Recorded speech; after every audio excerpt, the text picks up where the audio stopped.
Olá pessoal, boa tarde a todos, aqui quem fala é Andriel Guardiões. Estamos aí, mais uma vez, mais um episódio de Pode EDC, hoje com duas presenças ilustres, diretamente de Estância Velha, da cidade de Estância Velha, o Babalorixá, Pai Lauro de Xangô e Mãe Dani da Oxum. Meu boa tarde para vocês, sejam bem-vindos ao Pode EDC. Boa tarde a todos, boa tarde a mais velho, aos mais novo, Mutumbá, para quem é de Mutumbá, Colofé, para quem é de Colofé, e Mucuyu, para quem é de Mucuyu. A benção para quem é de benção e axé para quem é de axé. Boa tarde a todos, Mutumbá axé. Obrigada por estar aqui nesse programa, Adriel, pela nossa, vinda aqui, uma honra para nós estar aqui presente. Começando, a honra minha primeiro, um prazer, sempre para quem está assistindo aí, para quem está começando a assistir aí. Eu já faz, acho que uns 4 meses, acho que eu tô tocando lá, isso? Faz uns 4 meses lá que eu toco na casa do pai Lauro, da mãe Dani, uma grande energia. E começando por isso, pai, eu começo a pergunta já para o senhor, como é que foi sua trajetória, como é que foi seu começo, quanto tempo já de religião, de casa aberta? Para mim é uma satisfação, né? Primeiramente estar aqui no seu programa e também de participar, porque para a gente é uma imensa alegria de poder levar para as pessoas conhecimento e saber o quanto é lindo e belo e a magia da nossa religião e a energia é muito bom. Já faz desde 1975, quando eu dei o meu primeiro iniciamento, comecei na Umbanda, depois fui para Quimbanda, e depois, mais tarde, comecei o Candomblé. Mas a minha trajetória foi uma coisa linda, maravilhosa, porque somente eu que era de religião, então a gente enfrentou uns certos problemas, né, porque as pessoas não acreditam, mas com a vitória dos nossos orixás, eu alcancei também os conhecimentos que hoje eu estou feliz de poder participar, poder também passar os conhecimentos para as pessoas que tanto precisam, né? Mas desde 1975, quando eu fiz a minha primeira iniciação. 1975, nossa, faz bastante tempo. E você, mãe Dani? Quanto tempo? Você já nasceu de berço, né? Já nasci da história. Mas quando que realmente foi aquela, tipo, agora eu tô decisiva mesmo, eu vou iniciar, vou começar junto com meu pai? Foi quando eu tinha já 10 anos que eu comecei ali a aprender o lado da Umbanda, né? Que o pai fazia nós participar mais da Umbanda, aprender mais sobre questões da Umbanda. Mas quando eu dei meu primeiro apontamento pro lado de Exu, foi em 2008. Foi 2008. Em dezembro de 2008, quando eu dei a minha iniciação. E aí não parou mais? Não. No Exu, né? E 2005 foi quando eu me iniciei no Candomblé. E hoje vocês frequentam o Candomblé? Quem é o guia de vocês? Quem é o Babalorixá?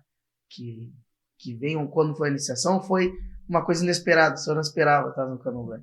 Não, a gente não esperava. Primeiramente eu me aprontei, né, na Oió, que foi através da mãe Neuza, né, da mãe Odete de Ançã, que nos aprontou junto com a mãe Neuza.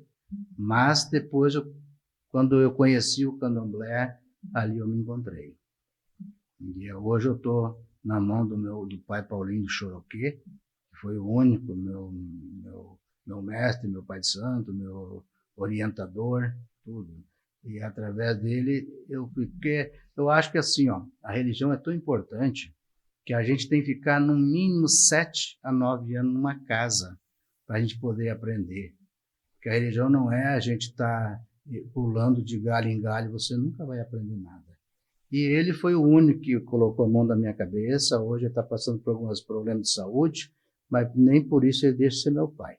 Então jamais alguém vai botar a mão na minha cabeça. Se ele iniciou, então enquanto ele estiver com vida ainda, ele vai ser sempre meu pai. Vocês tiveram alguma dificuldade perante a cidade de vocês? Vocês moraram em Estância Velha ou teve alguma outra cidade antes? Morar mesmo foi em Estância Velha, mas já vem desde Novo Hamburgo já, né?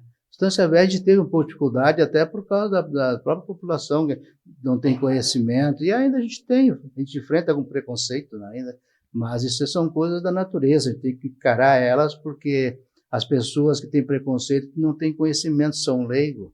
Se soubesse realmente o que é a nossa religião, o que a gente faz de bem para as pessoas e o que a gente sente bem também, o que a gente aprende com as pessoas e explica e ensina também, que a gente sabe com as pessoas. Então a gente passa por certa dificuldade, mas isso aí não nos deixa mais fracos, deixa mais forte ainda, para que a gente tenha que explicar para as pessoas, né, que realmente a nossa religião não é do mal, ela é do bem. Nossa religião ela não tem disputa, ela tem que ser assim a união. Exato. E é o que a gente precisa na nossa religião, é a união, né? Porque a nossa união é muito forte e essas coisas ruins, eu sempre digo, eu penso nas coisas boas, coisas ruins para mim eu não perco tempo. Minha cabeça é muito grande para essas coisas pequenas, né? Então isso nos deixa de mais forte ainda, quando as pessoas duvidam, quando às vezes não acreditam, mas deixa mais forte nós ainda. Exato. E essa questão de intolerância religiosa, eu acredito que agora está menos até que antes, eu acho que era um pouquinho pior, né, a situação da intolerância religiosa. E quando foi a primeira gira de quimbanda que o senhor tocou lá na sua cidade, como é que foi? As pessoas estiveram meio assustadas ou foram muito tranquilas, já estava no entendimento? A primeira gira que foi lá foi em 2002, que a gente tocou. Então a gente começou numa... A gente começou numa garagem, né, para dar o início, e depois a gente foi hoje para um templo, que é onde a gente teve a força, né, dos orixás e ajuda também, a bênção de poder fazer. Então a gente nunca teve assim muito preconceito com a gira, é mais com as pessoas da cidade, né? Sim. Porque a gira ali vem pessoas de fora. Então, mas sempre isso aí, quanto isso aí, nunca tivemos problema nenhum. Nós sempre tocamos lá, você mesmo, para nós é um orgulho muito grande, e agradeço, porque já passou algumas pessoas na nossa casa, e tudo assim, ó, a gente tem um lado mais forte, né? Você foi uma das pessoas, né, que o guardião da Calunga, que a gente simpatizou muito, e a gente é feliz e realizado, todos gostam do seu trabalho, pela sua honestidade. Então, a gente está muito satisfeito também com o seu trabalho. Isso é bom, obrigado, eu agradeço. Mãe Dani, para a senhora, vou perguntar, vou te chamar de senhora.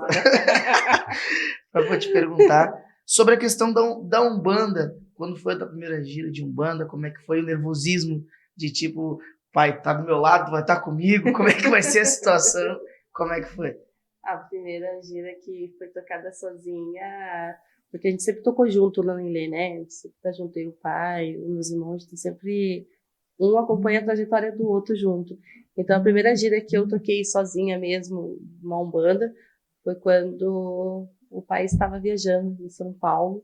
E eu estava com o apoio do Alex, do pessoal todo, né? Foi depois que eu tinha ganhado também o classificamento. E tive ali, claro, o nervosismo de... Aquela coisa, você tem a sua base, né? Eu tô aqui comigo, qualquer coisa é ele que tá aqui, mas quando você que tá na frente, fica mais difícil. Mas foi tranquilo, tive ali o Alex comigo, meu outro irmão, o Carlos Alexandre. E a segunda vez que eu toquei sozinha, assim, totalmente sentar o pai em outro lugar, no meu lugar que eu tô montando, também teve essa questão do nervosismo, né? Não do nervosismo de não saber tocar, mas aquela coisa de estar sempre junto, né? Então, eu sempre tive com o pai. Saber se esquecer alguma coisa, tem alguém ali pra te sempre tem que dar ele calma. ali, porque o pai, assim como ele confia em nós, a gente tem muito essa questão, a liberdade que ele nos dá, mas quando tu tá sozinha nessa, tu se sente meio que perdido. Vai, cadê a pessoa? Cadê ele? Onde tá? Só puxar a orelha, isso não tá certo, tá errado, vai, faz assim. Mas foi tranquilo, assim. Pai, alta magia. Hoje o senhor faz parte da alta magia, isso? Como Sim, é que funciona?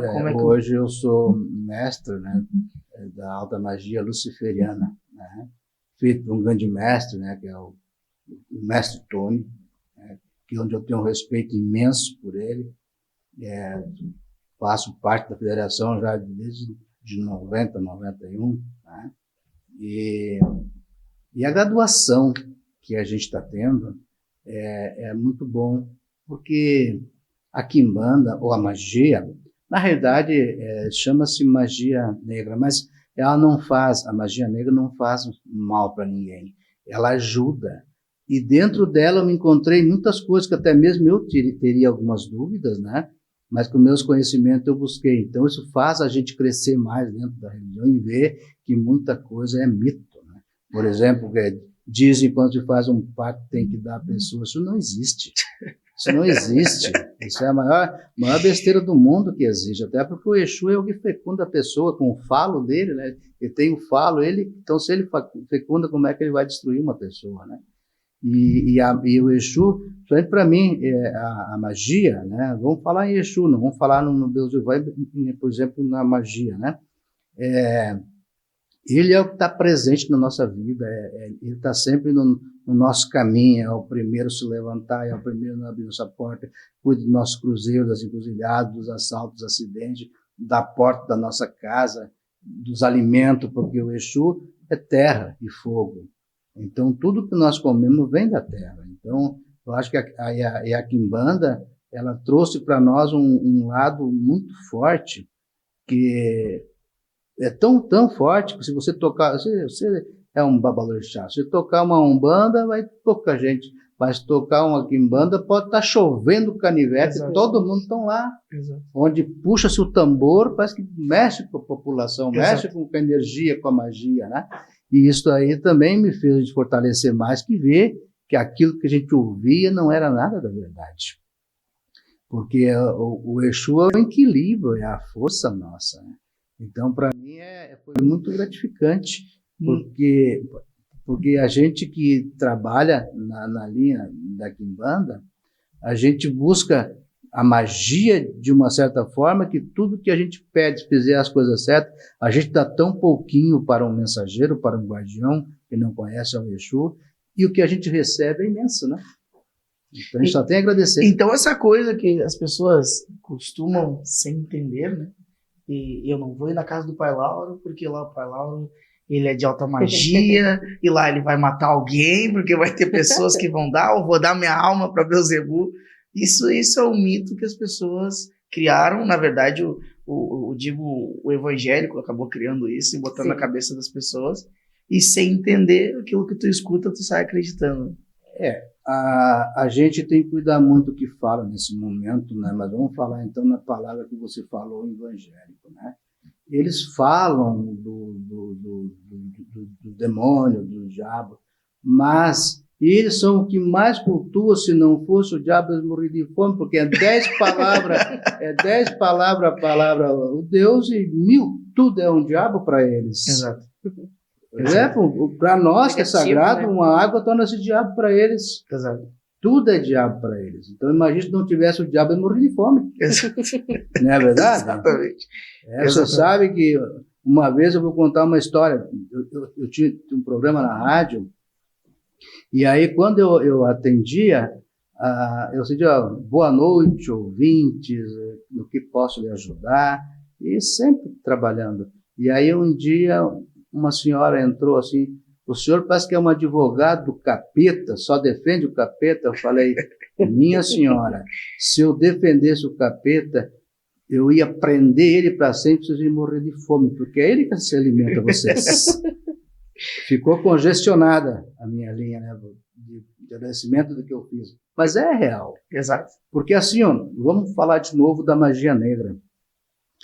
A magia negra, ela não está na cabeça do Pai de Santo no centro. Ela está na cabeça das pessoas que pedem. As pessoas que pedem um bem, recebe-se o bem. Porque, na realidade, não existe maldade. Tudo é uma troca. É bom para um e mal para o outro. Por exemplo, se tem um vizinho, uma pessoa perturbando, nós temos o dever de atacar, mas não de fazer mal, devolver aquilo que estão fazendo.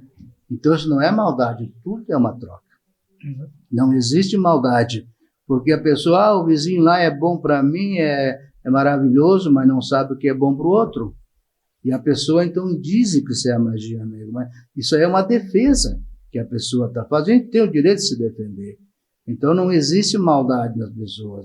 As pessoas, porque a magia, ela traz riqueza, prosperidade, caminhos abertos, felicidade, harmonia, saúde.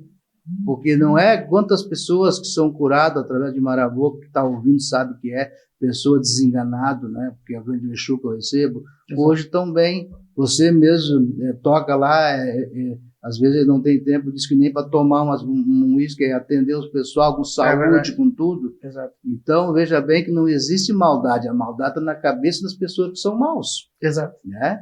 Porque quem mal não faz, mal não pensa, quem não faz, não desconfia. Então, essa é a realidade. Então, a magia negra é isso aí para mim. É isso aí que eu digo, ela ajuda as pessoas. Então, não é verdade que faz mal. Tem gente, porque é casa do pai lá, do capeta, do diabo. Não, é do mesmo só porque tem lá um Beelzebub, onde eu sou pronto, mestre da magia, ele é uma divindade, é um dos melhores. Porque quem não sabe quem é, você sabe quem é que é, qual é a força e quem é que é o Beelzebub? Sabe? Sim. O que para você? É o maior nome cabalístico que tem. Cabalístico, sim. Mas por que hoje até faz parte da maçonaria, sempre fez? Por quê? Foi um dos maiores anjos que teve, né? Não. Que é referente ao céu. Sim. E por ser o anjo mais bonito, foi ainda crucificado. Tem toda uma história bíblica que eles contam, né? Sim. Mas hoje, Beelzebub, na verdade, seria um dos maiores mentores espirituais, orientadores no meio cabalístico de todas as linhagens de Quimbanda. Não, sim, isso é uma parte forte, mas a parte que eu ia falar, por que ele está sempre da maçonaria? Sim. Porque na maçonaria não tem pessoa que não tem conhecimento, é só inteligente. Só empresário. E ele é dos inteligentes. Ele é uma divindade, ele é um guardião dos inteligentes. Sim. Então ele está sempre ajudando, então não tem maldade dentro dele. Exato. Porque, olha só, você vê qual é a pessoa que pertence a uma ordem da maçonaria que não tem conhecimento, que não são bem-sucedidos. É aonde ele gosta, é onde é que ele está, então ele é desinteligente. Então a força dele é isso aí. Entendeu? E até aquela questão de tu tem que ajudar o outro para te poder ganhar. Com certeza. Não é 100% só pedir. Eu sempre digo, é dando que se recebe e tirando que se perde. Exato. Não lamenta aquilo que perde, agradece o que recebe. E muita gente não consegue entender. Entender. Na verdade, uma vez eu fui fazer com uma entrevista e uma pessoa evangélica. E ela falou muito questão de Deus também, de Deus. E ela disse para mim que ela foi numa casa de Quimbanda e uma entidade disse para ela que Deus criou Lúcifer para poder botar a culpa em alguém e não levar a culpa sozinho.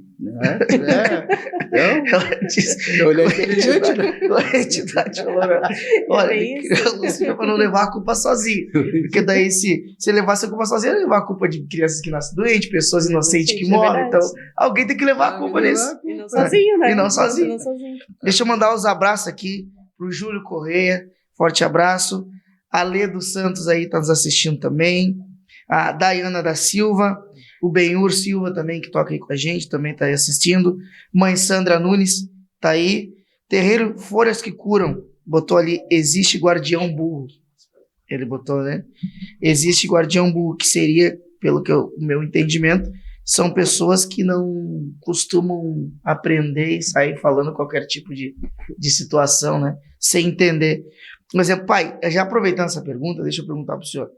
Existe Beelzebub, Lucifer, no seu conhecimento, que possa chegar em algum corpo? Essa resposta a gente tem que... eu tomo muito cuidado com a minha resposta, porque assim, Sim. A gente, para a gente falar as coisas, tem que filtrar. Sim. Tem que filtrar o que fala, porque, em primeiro lugar, a gente só tem domínio da palavra enquanto está no cérebro. Quando você jogou ela, você não é mais dono dela. Exato. Nem tem que botar de volta mais. Mas a sua pergunta... me pergunta de novamente que eu quero pegar ela. Se pode um ser humano incorporar Beelzebub ou Lucifer? Sabe por que tem que filtrar as palavras? Porque isso aí vai muito da cabeça das pessoas. Mas não pode. Não pode. Não pode. Mas tem gente, aí vem a palavra que eu tenho que filtrar com isso aí, não estou dizendo que não pode, isso é a minha opinião. Exato, não o seu conhecimento, exatamente. Meu conhecimento. E daqui a um pouco tem pessoa aí que recebe o maioral, né? E pode achar que... Né? Só que nos meus conhecimentos que eu tenho, é difícil. Olha o tamanho que o homem é para receber. Exato. Né? O Lúcifer, eu acredito que pode receber uma magia dele. Exato. Agora, tomar corpo, isso Tem aí eu questão não de tenho. energia. Tem questão de energia, né? Eu não tenho. Essa palavra eu vou deixar no ar por isso, porque do meu conhecimento, mas não vou dizer que não pode, tá? Exato. Quantas pessoas recebem maioral, quantas pessoas recebem lúcio, eu não estou dizendo que são errados. Vocês me perguntariam, eles mesmos, olha, eu não tenho conhecimento. Mas se está dando certo para você, exatamente, você bota o nome do seu Exu que você quiser. Exatamente. Né? Exatamente. Mais certo, não. O pessoal que está assistindo pelo meu conhecimento. Pode mandar as perguntas aí também. Eu concordo plenamente com o senhor também, no meu terreiro. Eu também tenho esse fundamento, eu fui criado nesse fundamento, né? Até em questão. Assim, na verdade, qualquer Exu hoje em dia, né? Vamos usar qualquer caveira ou padilha que seja, já é difícil chegar num corpo. Tem toda uma preparação, tem todo um desenvolvimento daquela entidade de saber adaptação naquele corpo. Imagina um ser maioral. Muito mais mas pesado. Aí que eu, como eu estava lhe falando, né, nas minhas colocações, que eu tenho que cuidar muito para falar, porque tem muita gente também que diz que tem Exu e não tem Exu. Estão ali usando o nome do Exu e o Exu está longe. Exato. Entendeu? Então se deu o nome que quer. Então, mas a gente, pelo nosso conhecimento que eu tenho, é difícil. Mas eu parabenizo aquele que consegue receber também, né? Não exato. Posso dar, então. Exato. Eu parabenizo aquele que pode receber. É uma dádiva, mas eu não posso concordar com isso aí. Exato. Eu discordo. E para a senhora, mãe, alguma questão de Umbanda, vou focar mais nessa questão de Umbanda com a senhora, de incorporação. Tem muita dificuldade, porque muitas pessoas que eu vejo têm mais medo de incorporação de Umbanda do que Exu. Não sei se é porque o Exu tem mais seguido, e as pessoas quando vejam a Umbanda, a incorporação da Umbanda é um pouco mais firme, mais pesado, ou o caboclo às vezes chega bem mais firme do que o Exu, porque na verdade o chakra já está aberto, então já fica tudo. Tem alguma maior dificuldade dentro do seu terreiro, essa questão de incorporação, de doutrina, de juventude, dos jovens a querer se incorporar também? Tem muito? Na Umbanda eu vejo que o pessoal assim já não é muito, né? Então a gente tem que estar chamando mais pra dentro da Umbanda, que nem o pai falou antes. Toca pra Exu, lota. Toca pra Umbanda, não vem quase ninguém. É a mesma coisa uma doutrina. Chama a doutrina pra Exu, é bastante. Chama a doutrina pra Umbanda, é poucos que tem. Eu acredito mais que seja mais pelo fato do Exu ser mais agitado, ter mais aquela alegria, aquela coisa do Exu ser mais solto ali com as pessoas, e na Umbanda o caboclo ele já é mais, não é mais severo, mas ele já é mais autorizado, ele não tem essas brincadeiras, né? Ele já vem mais para aquele fundamento de trabalho, trabalhar com a folha, trabalhar com as suas essências. Então eu acredito que por causa disso que eles não são muito da Umbanda. Mas a gente tem sim essa prática lá dentro do Ilê, da Umbanda, de buscar a doutrina, né? O que é a doutrina da Umbanda, o que é o culto do caboclo, o que é as ervas do caboclo. E você perguntou dos jovens, sim, os jovens é mais... As crianças sim são mais da Umbanda, mas os jovens ali já não são muito não. Eles já querem direto para a incorporação do Exu, né? Como o Exu ele é mais terreno, acredito que as pessoas elas acabam se encantando com aquilo. Como o pai falou da questão dos guardiões serem inteligentes, tipo, isso acaba encantando muita gente. Que vai o som do tambor, a dança do Exu, né? Então, o jeito do Exu, né? Atrai. Uma coisa que eu falo muito, até dentro do meu terreiro, eu falo bastante isso, que as pessoas têm que saber a diferença de ritos e um baile funk, né? As pessoas não sabem essa diferença, né? Eles acham que dentro de uma quimbanda é um baile funk, tu pode ir de qualquer jeito, tu pode fazer o que tu quer lá dentro, e não é assim, tem toda uma questão de rito e culto. E só para fazer uma colocação, perguntou ela, se me permite eu dar continuidade, claro. Todo respeito a essa palavra, assim, ó, vamos falar, nós estamos falando do médium, né? Mas o médium, ele não tem culpa. O culpado é o Babalorixá. E vou dizer por quê, quem está me ouvindo aí. Por exemplo, né? Às vezes as pessoas fazem uma consulta, a primeira coisa que eles dizem tem que dar a cabeça, tem que fazer uma obrigação para a cabeça, né? Mas quando um Babalorixá fala isso, ele está falando daquele momento que o orixá quer. Mas será que a pessoa está preparada para receber? Quando eu vejo isso aí, eu sempre digo, aqui tem que fazer isso aqui, mas tem que saber se a pessoa está preparada. E às vezes a pessoa não está preparada e faz porque pediu. Aí onde é que dá um orixá errado, um exu errado, a vida da pessoa não anda. E aí, a parte principal da sua pergunta que eu quero chegar agora, que seria que aí a pessoa quer forçar uma pessoa a receber um caboclo porque a pessoa deu o caboclo para ele, ou deu o exu, mas não sabe se realmente está preparado para aquele exu. É a mesma coisa, a pessoa chega para mim, olha, pai, vamos fazer um trabalho. Eu não faço o trabalho quando a pessoa quer, eu faço quando o orixá quiser ou quando o exu quiser. Porque se eu fizer quando você quer, não vai dar certo e vão cobrar. Sim.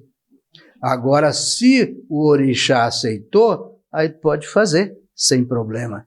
Né? Então, isso que é a pergunta sua, eu sei que muita gente, às vezes, né, querem entrar, somente o jovem, até pessoas também, dentro da Umbanda, aí ficam ali, não recebem o seu caboclo, desistem e vão embora. Mas não é receber, nós para receber, quantos anos chegamos para a preparação? Não é chegar hoje e já estar tocando uma sineta ali e estar rodopiando. Né? E tem gente que força para acompanhar o que o outro está fazendo, aí nunca vai aprender. Aí vem do Babalorixá ter o conhecimento, né? Eu tive experiência do meu Exu. Ele encostou em mim com 7 anos de idade, quando eu era apaixonado por um mirim. Então ele encostou com 7 anos de idade, meu pai foi e trancou. Com 12 anos de idade ele encostou de novo, meu pai foi e trancou novamente. Com 16 anos foi quando realmente ele disse, agora eu vou te liberar, mas tu não tem bebida. Então, a bebida ele foi, eu não bebo, eu não fumo, né? Então, o Exu, ele tem o limite do aparelho, né? Tem que saber o limite do aparelho. Eu fiquei, eu acho que uns 5 ou 6 anos para mais, que era aquela coisa que a gente chama de pezinho para frente, pezinho para trás, que não sai do lugar. E isso eu fiquei muito tempo no desenvolvimento, até pro Exu poder se adaptar ao meu próprio corpo e eu poder entender o que estava chegando, o que estava encostando em mim. Eu queria saber o que era aquilo que estava vindo em mim. Ou como assim, eu não enxergo, eu não escuto, ou às vezes eu fico tonto, ou às vezes eu escuto, às vezes eu enxergo, porque eu sempre fui um médium semiconsciente até um certo modo. Quando eu ganhei totalmente os aprontes do Exu ali, quando ele ganhou os 4 pés, eu virei um médium inconsciente. E hoje eu falo muito para os meus filhos, que foi a pior coisa que eu tive. Eu não queria ser um médium inconsciente, porque hoje eu não sei o que ele faz, o que ele fala, como é que age. E isso para mim é muito ruim. Andréu, muita gente fala isso, mas não existe. Cara, se é uma possessão, então eu tô possuído, porque eu não consigo enxergar e nem escutar, né? E muita gente tem dificuldade, eu realmente, eu já tive casos dentro da minha casa lá, eu sou muito, como o senhor falou, eu e a minha esposa somos pelos búzios. Se os búzios disser, ok, beleza. Se o búzio disser não, se o pai Xangô disser, Andréu, não vai, que tu vai tirar lá, eu não vou. E as pessoas, muita gente já, eu recebo 19 Exu. Cara, como isso? Tu recebe 19 Exu, beleza? Eu não vou te entender. E são pessoas que já passou por diversas casas, acho que foi pegando Exu de cada casa. Sim. Acontece muito, né? Deixa eu mandar um abraço aqui pro pai Henrique, do Xalali, que tá aqui com a gente também. A Lu Gomes, o Félix também. Mãe Jana, minha madrinha, forte abraço, minha mãe. Dayana Pereira, Terreiros Folha que Curam, fez uma pergunta. Ele falou que Lúcifer é um guardião inteligente. Perguntei, existe algum guardião burro? Deixa eu responder antes do senhor responder. Eu acredito que ele não quis dizer que existe guardião burro, viu? Ele quis dizer que a questão de inteligente, vou usar a questão cabalística mais uma vez, por Lúcifer ser um maioral na questão cabalística, ele tem toda uma história. Não vou dizer que existe guardião burro, mas existe guardião que tem toda uma adaptação, né? Mas nem o guardião é burro, nem o Exu é burro, nem o caboclo é burro, não existe isso. Ele já tem toda uma preparação espiritual, né? Com todo o respeito, vou lhe responder, talvez a minha pergunta não foi correta, a minha resposta, mas eu falei em Beelzebub, eu não falei em Exu, eu falei em guardiões, né? Porque todo mundo às vezes acha que o teme do Beelzebub, né? Muitas pessoas temem que é um demônio. Então, eu quis explicar isso aí, que ele por que ele tem esta força, que não é quem ele pensa, ele é dos inteligentes. Já os Exus são o nosso guardião. É o único orixá, que eu considero o Exu como orixá, é o único orixá que está perto de nós, os seres humanos. Ele é que é o equilíbrio nosso. Mas eu respondi a palavra de Beelzebub, não foi de guardiões, né? O Exu é terreno, né? Exu é terreno, o Exu é fogo, o Exu é terra, entendeu? Exato. Então, isso foi a minha resposta que eu disse, mas jamais ia, até porque a gente trabalha também com nossos guardiões, né? E eu sempre digo, né? Tem gente que diz que Pombogira, às vezes, eu chamo às vezes de puto, não. Pombogira é o inteligente, é a mãe da sedução, do amor, do carinho, da paixão. Então, as pessoas sempre interpretam coisas assim errado, né? Isso é uma mistificação que ficou... E entrando nessa questão de desmistificar muita coisa, quero saber a opinião de vocês referente ao que está dando na polêmica, que o pessoal não quer que bote uma imagem de Beelzebub, né, numa praça, onde tem um babalorixá que que fez essa reparação para botar nessa praça, e eles não estão aceitando, né? E aí ficou muitas perguntas, né? Inclusive um padre deu uma entrevista dizendo: se eu posso botar uma imagem de Nossa Senhora Aparecida numa praça, por que eu não posso botar uma imagem de Beelzebub, de qualquer outro Exu, dentro de uma praça, né? E isso está dando muita questão, porque vai destruir o Rio Grande do Sul, que é uma polêmica toda. Bom, minha resposta é o seguinte, tá? Este gesto que estão fazendo só tem 3 palavras, né? Tolerância, exato, preconceito e discriminação racial. Porque eu acho que uma imagem não vai trazer maldade. Então, se fosse assim, se botasse um Jesus Cristo lá, seria o mesmo também. Por exemplo, tem religião que não gosta de Jesus Cristo. Então, se acontecer uma coisa, Jesus Cristo foi culpado de tudo.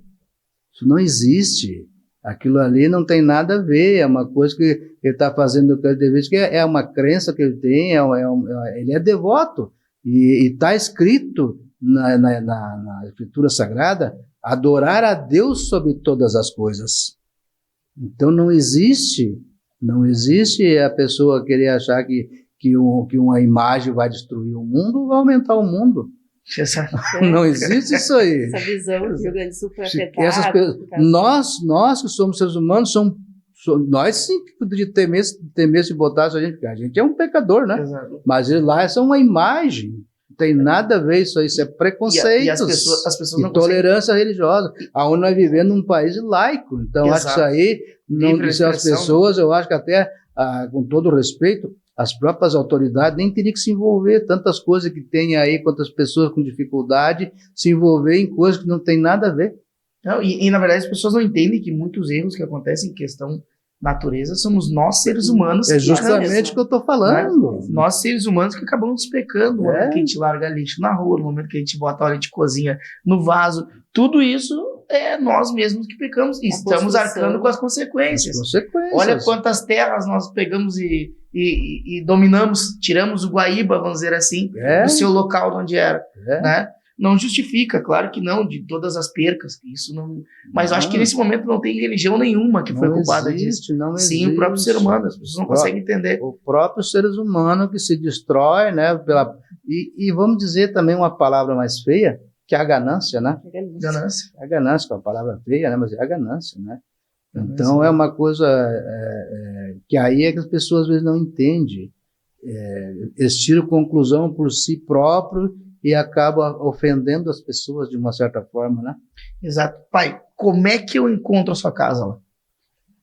A minha casa fica na rua Achinelo Graibim, 444, Estância Velha, bairro União. Bairro União. Quais os dias lá que funciona? Atendimentos? Eu trabalho todos os dias, né? Todos os dias.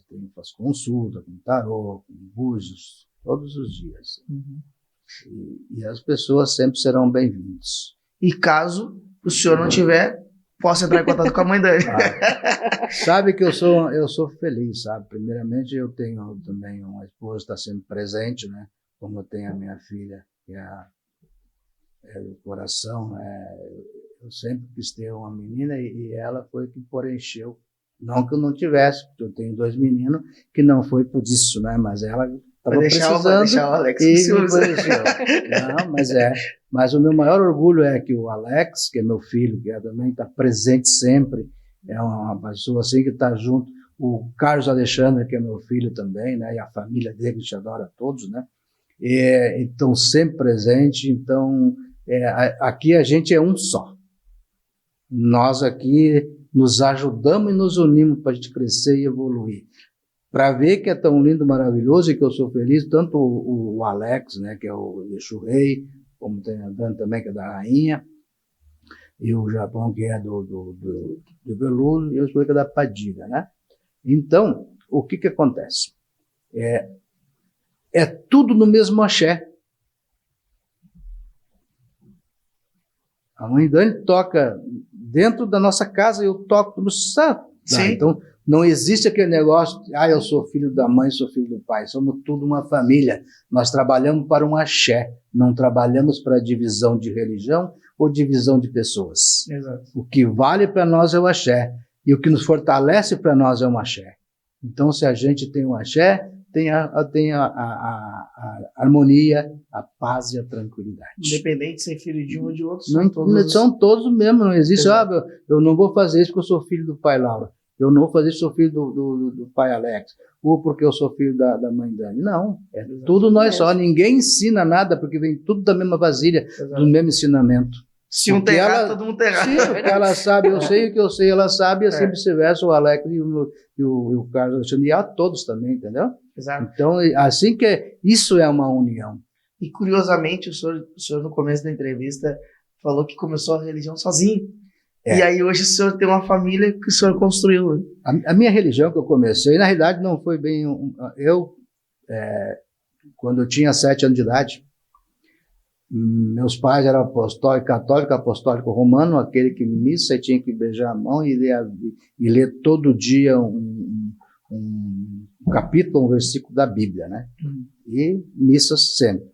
Mas um dia eu cheguei do colégio e aonde a gente morava era colônia, então quase um dia para chegar no hospital ou na vila que a gente falava. E nesse dia eu cheguei em casa, minha mãe estava morrendo. E meu pai chorando, e eu cheguei aqui, eu era mais velho, era só eu na época, e aí a minha mãe na cama morrendo, e eu ouvi uma voz. Hoje nós chamamos de sutiã, na época era corpinho. Pegasse o corpinho da minha mãe, levasse numa sanga, num córrego, e botasse em cruz quando chegasse. E a gente fez isso aí, eu fiz.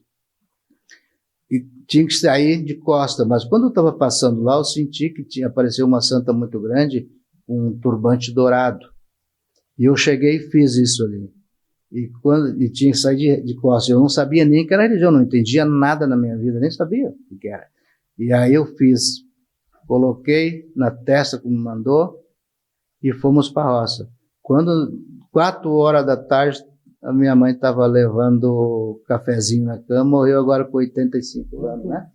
85 anos. Então, para ver a religião, né? Uhum. E aí, ali já foi coisa, mas como eles eram católicos, então eles me trancavam um pouco para dar seguimento. Então, eu esperei ficar um pouco mais crescido e mais, também conhecendo as coisas. Mas nisso eu fui todas as religiões. E quando eu deitava, vinha um homem e puxava o meu acolchoado e fumando um charuto, mas a gente não sabia o que era. Depois que eu soube que era Xangô e Marabu. Né? Então, e isso que aconteceu. Então, a nossa religião tem uma história. Né? Tem uma história. Aí eu comecei depois a trabalhar com o tempo, né? E aí comecei a curar pessoas, era ônibus de tudo quanto era lado, muitos paralíticos caminharam, muitos deficientes visuais enxergaram, né? E até muitos mudos falar. Então, mas eu só tive uma trajetória, que daí chegou um momento que eu trabalhava com cacique Tudo as Matas na época. Quem está ouvindo, isso é verdade, que foi curado por mim, então estou sabendo por esse grande caboclo. Mas daí eu trabalhava demais, a gente não cobrava nada, então as coisas foram passando, né, e a gente atendia todo mundo, mas não tinha retorno financeiro. Mas a gente gostava era de ajudar as pessoas. Até que um dia, aí, meus filhos, essa história eu estou contando, meus filhos sabem isso aí, é verdade, estão presentes, não estou inventando, né? Sim. E chegou daí o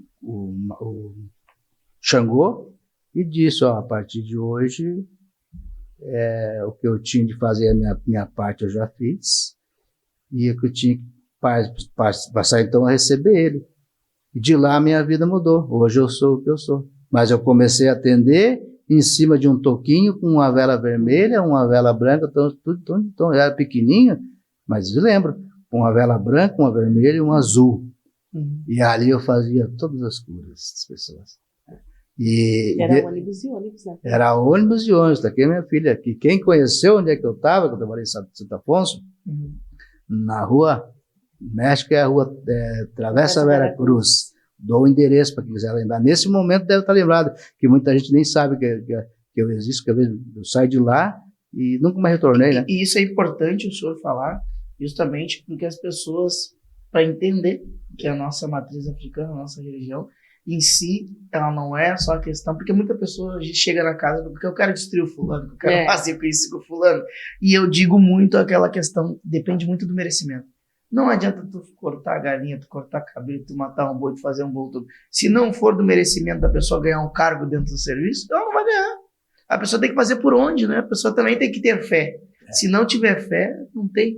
Então, isso que o senhor falou, além de ter o dom de poder, porque nós, de matriz africana, temos um dom e às vezes a gente não sabe controlar. E eu tenho uma situação que eu falo muito para minha esposa, que eu não sei se foi do Covid ou se foi do orixá, que toda vez que eu jogo os búzios, depois que eu saio, eu esqueço tudo que eu falei. Acho não. Eu não lembro nada que eu falei. Claro, depois se a pessoa disser, não, vai, eu te falei, isso aí eu vou, mas o resto... E eu prefiro assim também, por causa de questão de ética, né? Então, pra gente não ser antiético. Já que você não está jogando para você, está jogando para as pessoas. Exato. Então, você não, se for uma coisa para você lembraria como é para as pessoas, né? Exato. Então, isso é muito bom para dizer. Então, e essa história que o pai também falou do começo dele, que era numa sala pequena, numa trajetória toda. Hoje, quem chega no Suilê, ele já percebe toda aquela estrutura que é hoje. Mas o que passou lá atrás, a conquista que veio se vindo, que a transformação e a evolução que a ancestralidade ela fez na nossa vida, ela é muito grande. Então, hoje, quem chega no terreiro, nossa, já, né, acho que já aquilo ali estava pronto. Não, aquilo ali, tijolinho por tijolo, foi uma batalha. Então, é importante para falar isso, porque às vezes as pessoas na religião já querem, nossa, já querem tudo, já tipo, outra vida muda. Não, tudo tem o tempo do orixá, o tempo do Exu, né? E essa história compartilhada é importante para os ouvintes também entender, às vezes, um novo que está começando hoje na religião. E um fato muito importante, que eu não tinha nada, e hoje o que eu tenho, eu ainda considero um nada. Entendeu? Aquilo que eu tenho, que é coisas materiais, não tem valor para mim. Minha casa, ela não tem luxo, ela tem conforto, mas não luxo, entendeu? Porque isso aí eu sempre digo, que isso aí não pode subir para a cabeça. Exato. A humildade se carrega no coração. A vaidade é uma destruição e pobreza. Exato. Agora, a humildade é enriquecimento e riqueza. E antes de nós encerrar, eu vou convidar vocês para mais uma parte, né, para que vocês venham novamente no podcast com a gente para conversar um pouco mais. E antes eu quero, mãe Dani, que a senhora me explique, que eu vejo muita gente vê a senhora trabalhando em prol da intolerância, com a questão política, a questão de ajudar as pessoas. Como é que funciona? Isso já veio de inspiração do seu pai ou vê os problemas hoje em dia e tipo, eu vou querer fazer, eu vou ajudar, eu vou para reunião, eu vou ficar até outras horas? Essa inspiração, ela veio desde de que a gente era criança, né? Assim, que já se tinha no nosso bairro. A minha avó já fazia isso, meu pai sempre fez isso, essa questão da caridade, essa questão de estar com a comunidade, né? Lá em 2007, em Estância Velha, eu fazia a festa da Paz do Pão, né? Paz do Pão. E aí a gente lotava, assim, o centro da cidade, um ginásio que tinha lá, tudo com doação. O pai conseguia com os clientes dele, eu conseguia com o pessoal das padarias, mercado, enfim, era mais de 1.500 crianças que a gente dava no Natal, no Dia das Crianças e na Páscoa. Então, essa questão que a gente vem, que eu gosto muito desse trabalho da comunidade, o porquê, até porque levar também o nosso conhecimento do axé para dentro, hoje ela é importante. Até dentro de uma escola falar, ou uma criança de religião, ela ir com fio e ela saber ser respeitada dentro da escola, ou até mesmo na parte da educação religiosa ali, saber respeitar que a criança também ela tem outra religião. Exato. Então, esse trabalho dentro de nós, do nosso ler, ele é importante, né? Essa coisa do social eu gosto muito, né? Eu gosto de estar envolvida na política, eu gosto de estar envolvida no pagode, estar envolvida numa corimba. Esse movimento que é o nosso terreiro, é o axé, né? É o axé. E, na verdade, uma coisa que eu quero deixar aqui também para todos é até parabenizar o pessoal de São Paulo que fez a Marcha para Exu. E lá eles conseguiram botar mais de 150 mil pessoas na Avenida Paulista. E isso é uma coisa que eu já digo que continue assim, que dê cada vez mais para tirar. Uma marcha aqui, Exato, não, vamos fazer sim, já vamos programar isso, né? Um abraço pro Jonathan, pro pessoal aí do Joia do Couro e Igor Virati, que são aí parceiro nosso. Então, que seja de energia, né? Porque a gente tem que tirar isso, a gente tem que parar com aquela coisa de que a gente não pode sair pra rua, que tem que estar se escondendo, isso não existe mais. A gente tem que mostrar. Pai, antes de tudo, o Josuel Lima botou: meu pai disse que a primeira vez que foi na sua casa era um barracão. Ela falou, né? O Josuel Lima. E o pai Henrique botou ali um grande carinho da casa, união. Sempre tem um grande carinho de estar junto com você, né? E faz parte da família. O pai Henrique botou, né? E a mãe, a Edna, botou também excelente pauta, intolerância religiosa. Antes de encerrar, eu quero que você deixe um recado para os seus filhos, para os seus clientes, para os seus amigos, referente a este ano, né, de 2024. Nós estamos na metade do ano e temos mais uns meses pela frente. Bom, o que eu tenho que falar para hoje, né, nós precisamos na época que nós estamos vivendo, primeiramente nós temos que se levantar de manhã e agradecer por estar vivo. Porque hoje a gente sai de casa e não sabe se volta, né? E hoje o que muito nos segura, e que sejam lá, não precisam ser na matriz africana, não precisa ser em qualquer outro tipo de religião, mantenham sempre-se a fé. Porque a fé é uma coisa muito forte para nós, a fé e a crença, né? Nós temos que ter algo, não importa como eu disse o que é, qual for a crença, mas nós temos que ter algo para nos segurar, para nos trazer a força, a energia, a magia. Então nós precisamos, essa parte é muito importante, nós ter ela com nós, porque é ela que nos traz a força. Nós temos que acreditar em algo, esta é a palavra certa. E eu sempre digo, né, que eu só tenho a agradecer pelas minhas conquistas, por tudo que eu tenho, por estar aqui hoje também, já é mais uma conquista que a gente tem na vida, né? A gente fica feliz de poder levar para as pessoas o conhecimento, porque eu sempre digo, eu nunca perco tempo numa rede social de responder coisinhas erradas ou falar da vida alheia, porque a rede social ela só tem um fundamento, nos ensinar. O tempo que vamos perder tempo de falar de vizinho, falar de fofoca, vamos aprender o que o orixá quer, o que ele gosta, o que nós temos que melhorar. É isso que eu uso as redes sociais, não para defender ou se defender. E é isso que nós temos que ter, sempre um bom coração, sempre desejar o bem aos outros, dando o que se recebe, tirando o que se perde, como disse, e agradecendo sempre, né, as nossas bênçãos que a gente recebe, porque nós somos aquilo que queremos ser. Essa é a realidade. Porque a gente sozinho não é ninguém no mundo.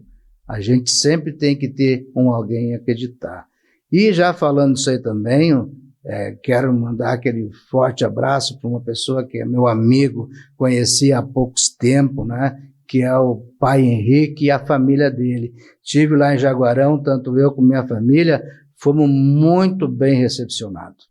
É uma pessoa de um coração imenso, uma pessoa verdadeira, uma pessoa pura. a gente está sempre se comunicando e é uma pessoa querida. E os outros também, como também tem o mestre Tony, que a gente também gosta muito dele, desejo a ele também tudo de bom para ele, que é um grande amigo também meu, de muitos anos, mais de 35 anos, tanto ele como a família. E agradeço todos os meus clientes, o pai Paulinho também, uma pessoa que eu admiro muito, que está sempre no nosso axé, que é a mãe Júlia. É uma pessoa que pra gente ali é da feijoada de Ogum, ela é a primeira a fazer. Acabou de mandar mensagem. Um grande abraço, meu irmão de axé, pai Lauro, e minha filhada, mãe Dani. Então a gente é uma pessoa que a gente sempre carrega no coração. E para mim, eu nunca tenho inimigo, né? Porque havia aquelas pessoas que mais odeiam a gente que um dia disseram que amaram. Não é verdade? As mais pessoas te odeiam um dia. Quando eu entro numa casa de um Pai de Santo, ele é o amor, é a paixão, ele é tudo. Aí quando separo, aí eu odeio, mas não se esqueceram que amaram. Se esqueceram que amaram. Eu sempre digo isso aí, entendeu? Tem que lembrar como chegou. Tem que lembrar como chegou. Essa é a realidade. Mãe Dani, manda um recado aí para as pessoas que acompanham seu trabalho, para os seus filhos, seus clientes, seus amigos. Então, um abraço aí a todos, um Tubá Axé a todos, meus filhos, meus amigos, a minha família, a você, André, a sua família, a tua Goa, o Alex que está aqui presente com a gente, a Luana, e falar que estar aqui, divulgar esse nosso trabalho hoje quanto religioso, ele é muito importante, né, para o nosso dia a dia. E falar que todas essas palavras aqui que você falou, que o meu pai falou, faço das palavras deles com todas as pessoas que ele citou, o mestre Petone, o meu babá de Chapecó do Choroquê, da minha de Candomblé, a minha madrinha Júlia.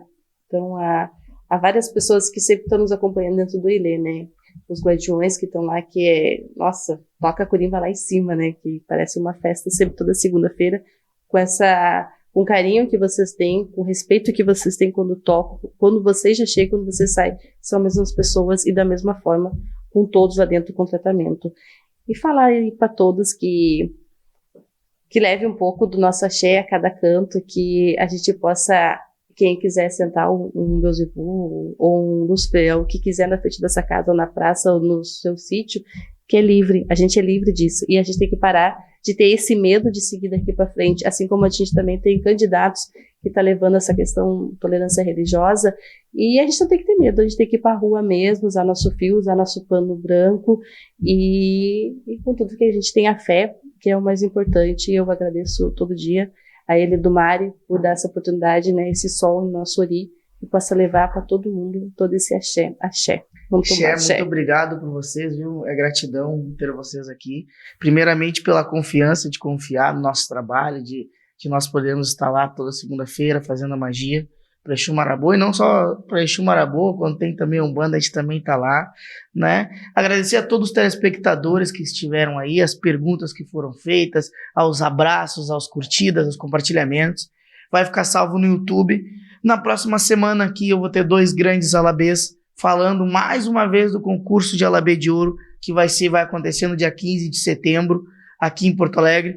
Então vamos estar aqui contando um pouco da sua história e falando também sobre a Alabê de Ouro. Quero agradecer aos patrocinadores, ao Palácio da Bebida, lá da cidade de Sapucaia, que está aí junto com a gente. A Hora Federação também, que está junto com a gente, né? Minha equipe Guardiões da Calunga, a GDC Eventos, a JN Produções, que está aí, e é esse estúdio maravilhoso, o Estúdio Rino, aqui, quem quiser fazer um grande trabalho, esse estúdio é top, é de verdade, então vem aqui conhecer um pouco mais esse estúdio, o Diego que é um grande parceirão nosso aí, então um forte abraço a todos, encerramos aqui um grande axé, e que essa live possa transmitir grandes energias para todos que assistiram. Axé a todos. Axé.